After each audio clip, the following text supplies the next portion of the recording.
Hello and welcome to the BEC podcast. I'm Mark Phelan, and joining me, I've Mette Poulsen and Kirsty Gilmour to speak about women's singles in Europe and what it's like in European women's singles, maybe compared to Asian women's singles. And we'll immediately go to Mette. Mette, thanks for joining us first and foremost. And what do you feel, Mette, may be the biggest difference right now between women's singles in Europe and in Asia? They're the biggest different from us in Asia. I think they start much earlier. They practice much more than we do from a really early age, and you can see that in the first couple of years as senior that it has really proved their skills much more. When I was 15, 16, I didn't train at all. I think I played 3-4 times a week because it was still fun, and you have a school beside. And I don't think all the Asian countries have that. And I think the training hours are longer too. So it's a totally different worlds as I see it from the beginning of the sport. Yeah, so as what you're saying to me, Mette, is there's a huge cultural difference. Yeah. Would you go along with that, Kirsty? And do you think that kind of intensity that they train with in Asia is something that Europeans that we can do culturally? I think it's instilled in them very young, this kind of work ethic, and also I think they have volume of people, but that again feeds into the cultural thing. If you all do it, then there's going to be more people. So I think they can then afford to push the youngsters harder, whereas we have to be very careful with the few that play in Europe. So I think it's a vicious cycle. Yeah. The more people you have, the harder you can work them. And perhaps it's quite a normal thing that the Asian players retire late 20s, and then the Europeans that's when they start to come into the big parts of their career. So I think it's a kind of very different process. So the systems that we have in Europe, and going back say 5 or 10 years, each country, Mette, and I'm sure you'll agree with this, Kirsty, we would stay in our own country and protect ourselves a little bit. But now we're starting to see a little bit more of a cooperation around Europe. Is that right to say? Sometimes, for example, before Olympics, we see all the best players in Europe coming together to train. Do we need more of that, Mette? I think it's a really good idea.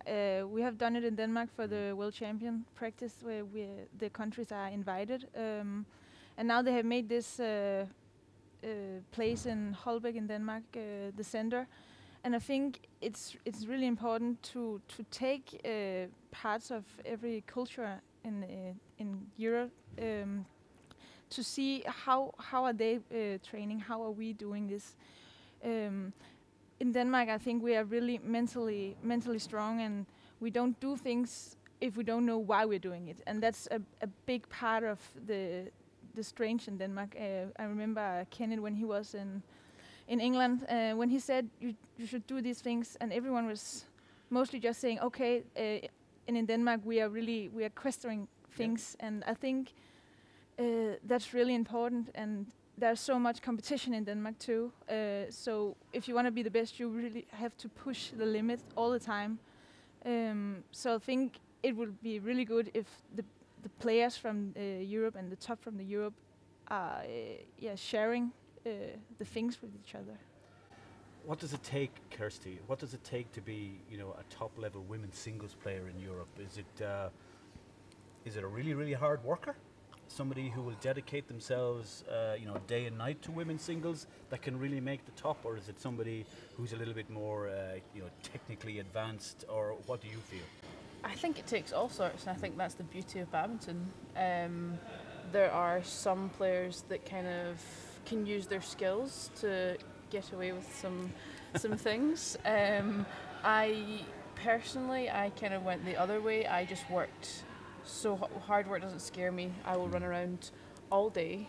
But now I'm starting to find that you will get found out eventually if you're just a running player. There's nothing that can beat skills. And I think it's going to take, like Mette says, all of us coming together to not to figure out, but just to see and get some inspiration from the other countries. And now we have some, or for the last kind of 5-6 years, we've had some Asian coaches coming across to kind of spread that knowledge. And I think the only way that we can reach the kind of quality that the Asian players have had for so many years is if we work together as countries. I think we are starting to do that a bit better, but I think Denmark are the only country that they've reached that quality. They're already world champions in many events, and I think it's going to take them sharing their knowledge and all of the other countries coming together to kind of try to pull together and get there. Carolina has set a new level in Europe. We know that. Is there something different that she's doing compared? You know, there's Carolina at one level, and then there's you guys slightly just below that, trying to, you know, catch up on her. Maybe is that fair to say? What is it that she's doing that's so different? I think that one of the biggest, different from her and everyone else is that she started this trend by training a lot more when she was really young. She started maybe at, I think it was 14 or something, 6 hours a day, and now, how many years is that? 8 years later, she can see the result of that, and I think in Denmark we have this. It still has to be fun to play badminton, but in some way you really have to start earlier, just to practice more. I think she have taken it very early, that step, and she can see the result now. And I think that she has this mentality that she want to be the best, and she have this. She have created a federation in Spanish badminton that really believe in the sport, and you can see now how far she's come. But I think that choice she made when she was that young, it has really helped her now. And I think if I could have done it again, I would have done it.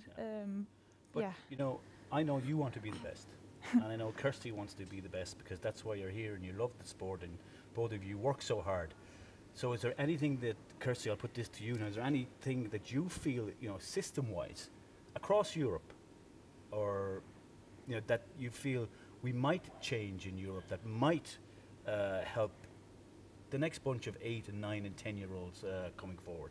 Yeah, I think the new kind of school that's been set up in Denmark will be a huge help, but I think you know, they have some quality players just now, but I think it's going to take a few years just to kind of lay the foundations and get things right, get the right coaches in, and every system is kind of trial and error. So I think that will take, you know, that might take 10-15 years to actually start to produce real world-class players.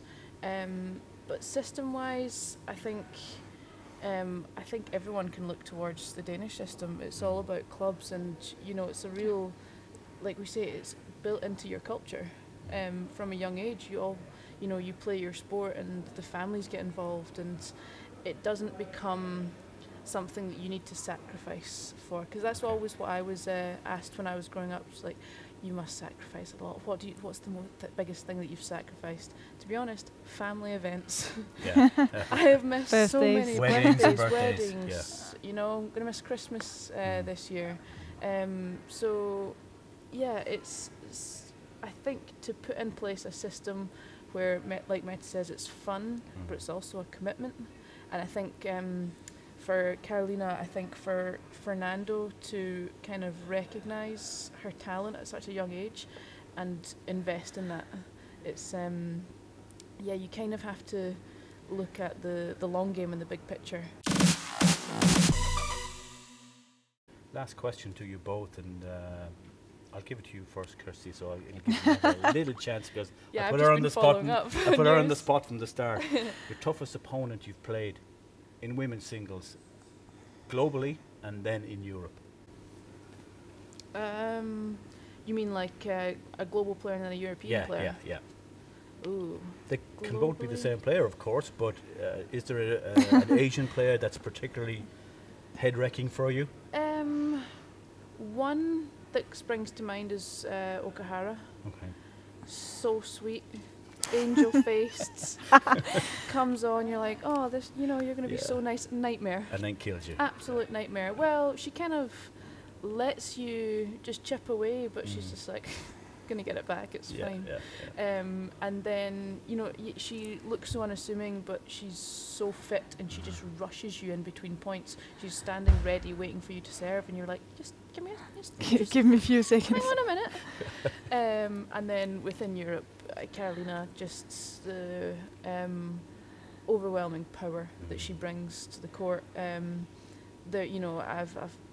like to think I found a few ways to combat that, and I always give her a run for her money as best I can.